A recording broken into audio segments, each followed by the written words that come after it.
बिस्मिल्लाहिर्रहमानिर्रहीम, अस्सलाम वालेकुम नाज़रीन, आप देख रहे हैं अनोखा अंदाज में आपका होस्ट जमाल सिद्दीकी। उम्मीद करता हूँ आप खुश और खुर्रम होंगे। नाज़रीन कराम, आज आने वाला है बड़ा फैसला। नाज़रीन कराम, समाअत होगी उस धरने की जिसमें हर दिन पाकिस्तान को 88 अरब रुपए का नुकसान हुआ, और जब उसका फैसला आया तो उसकी नजरसानी की दरख्वास्तें भी दायर की गई, तकरीबन 8 के करीब। मामला क्या था, अज खुद नोटिस क्यों लिया गया था सुप्रीम कोर्ट की जानिब से, और जस्टिस काजी फाइज ईसा ही वो जज थे जिन्होंने इसका अज खुद नोटिस लिया था, फैसला सुनाया, और उसके बाद अब जैसे ही वो मनसब पे फाइज हुए चीफ जस्टिस ऑफ पाकिस्तान के, दोबारा से ये दरखास्तें ओपन हो चुकी हैं और आज समाअत होगी। और इस समाअत में बड़ी बड़ी कहानियां सामने आने वाली हैं। सबसे पहले नाज़रीन कराम, इन कहानियों के ऊपर बात करेंगे। दूसरी जानिब सेनेट की कायमा कमेटी में एक बड़ी खबर सामने आई कि पाकिस्तान वो वाहिद मुल्क है जो सबसे ज़्यादा दुनिया में भिखारी भेज रहा है। कहानी कहाँ है, कैसे आई सामने, ये भी बड़ी एक तहलका-खेज़ और दिलचस्प स्टोरी है, मगर इसका ताल्लुक सियासी लोगों से नहीं है जो आप समझ रहे हैं, मगर ये हकीकत पे मबनी चीज़ है। सऊदीया में जाके अगर हम देखें, हरम में भी तो बहुत से पाकिस्तानी वहाँ पे आपको इसी तरीके के कारनामे और शोबतेबाजियाँ करते हुए मिलेंगे। वो तो शूरता जब उन्हें पकड़ता है तो फिर उनके साथ कारनामा कुछ और होता है। खैर, तफसीलात में जाने से पहले आपसे इल्तमास करते हैं कि अगर आपने चैनल को लाइक एंड सब्सक्राइब नहीं किया तो उसे लाइक एंड सब्सक्राइब कर लें, ताकि आने वाली तमाम वीडियोज़ के नोटिफिकेशंस आपको मिलते रहें। क्या आप जानते हैं कि सुप्रीम कोर्ट ने फैजाबाद धरने पर अज खुद नोटिस क्यों लिया, अज खुद नोटिस का फैसला कब आया और नजरसानी दरख्वास्तें कब दायर हुई, या फिर ये कि ये केस कितने अरसे बाद पहली समाअत के लिए मुकर्रर हो रहा है। ये बड़ा अहम है नाज़रीन कराम।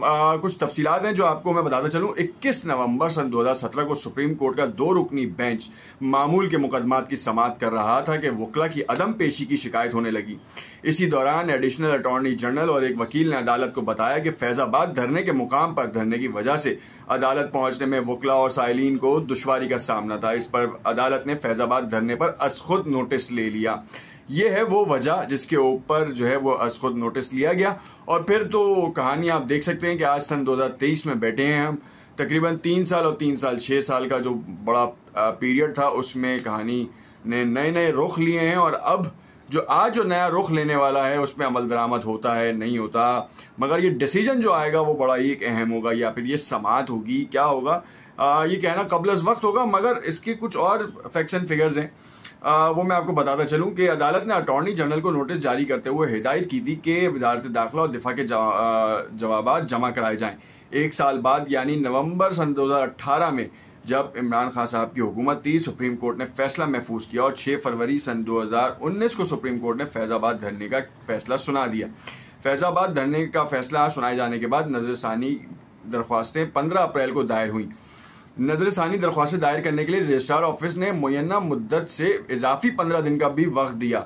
सुप्रीम कोर्ट में मजमूई तौर पर 8 नजरसानी की दरख्वास्तें दायर की गई। इस वक्त के अटॉर्नी जनरल ने खुफिया एजेंसियों की जानिब से दायर वफाकी हुकूमत की नजरसानी दरख्वास्त में कहा कि फैसले से अवाम को भी यही तासुर जा रहा है कि शायद इंतहा पसंदी फैलाने और गैर कानूनी सरगर्मियों में अफवाज और इंटेलिजेंस एजेंसियाँ शामिल हैं।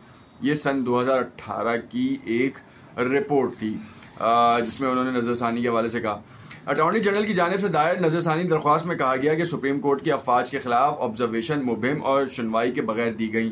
फैसले से अफवाज और एजेंसीज का मोराल डाउन हुआ है। दरख्वास्त में कहा जिन अफसरान को TLP के मुजाहिरीन में लिफाफे बांटते देखा गया वो इनको वापसी का किराया दे रहे थे, इसलिए अदालत फैजाबाद धरना केस के हवाले से जो फैसला है उसमें अफवाज और एजेंसीज के खिलाफ ऑब्जर्वेशन वापस ले।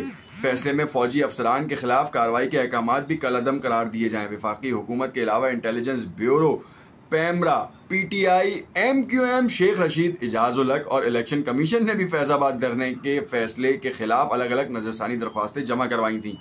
नजरसानी दरख्वास्तें जमा दायर करने के अगले ही माह जस्टिस काजी फाइज ईसा के खिलाफ दमादम मस्त कलंदर हो गया, सदारती रेफरेंस दायर कर दिया गया। ये वो दौर था जब आसिफ सईद खोसा सुप्रीम कोर्ट के चीफ जस्टिस बने थे। ये है वो लुब्बे लुबाब जो TLP का कहानी थी। कल 12 रबी अव्वल है और आज जो है वो 11 रबी अव्वल शुरू हो चुकी है, और अब ऐसे मोड़ पे ऐसा फैसला आना ये एक अलग ही नहज की कहानी है, और बड़ा ही एक क्रूशल मोमेंट है। अदालतें फैसला देती हैं। मरकज़ी फैसला लिखने वाले जज जस्टिस काजी फाइज ने अपने चीफ जस्टिस बनने के बाद दूसरे ही हफ्ते दरख्वास्तों को मुकर्रर किया जिन पर समाअत आज होगी। ये छोटी छोटी चीज़ें। अब मैं आपको बताऊं एक और चीज़ कि जो फैसला आया था उसमें मामला क्या था। उसके हवाले से जो बड़ी अब तक जो कहानी आई है वो ये है कि पाकिस्तान की अदालत उस्मा ने तहरीक लब्बैक पाकिस्तान की जानिब से सन 2017 में इस्लामाबाद में दिए गए धरने के मामले पर अज़ खुद नोटिस का फैसला सुनाते हुए हुकूमत को हुक्म दिया कि वो ऐसे फौजी एहलकारों के खिलाफ कार्रवाई करे जिन्होंने अपने हल्फ की खिलाफ वर्जी करते हुए सियासी सरगर्मियों में हिस्सा लिया।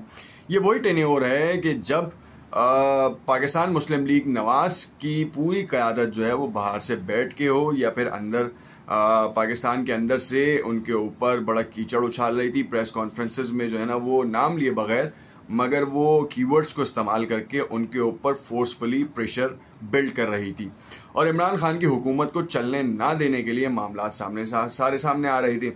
मगर फिर क्या हुआ कि जो धरना हुआ है उसमें तहरीक लब्बैक इस्लामाबाद और रावलपिंडी के संगम पर वाक़ फैज़ाबाद इंटरचेंज पर इंतखाबी हल्फनामे में ख़त्म नबूवत के हवाले से मुतनाज़ा तरामीम के ख़िलाफ़ जो धरना दिया गया था उसका इख्तिताम वज़ीर कानून जाहिद हामिद के इस्तीफ़े के बाद हुआ।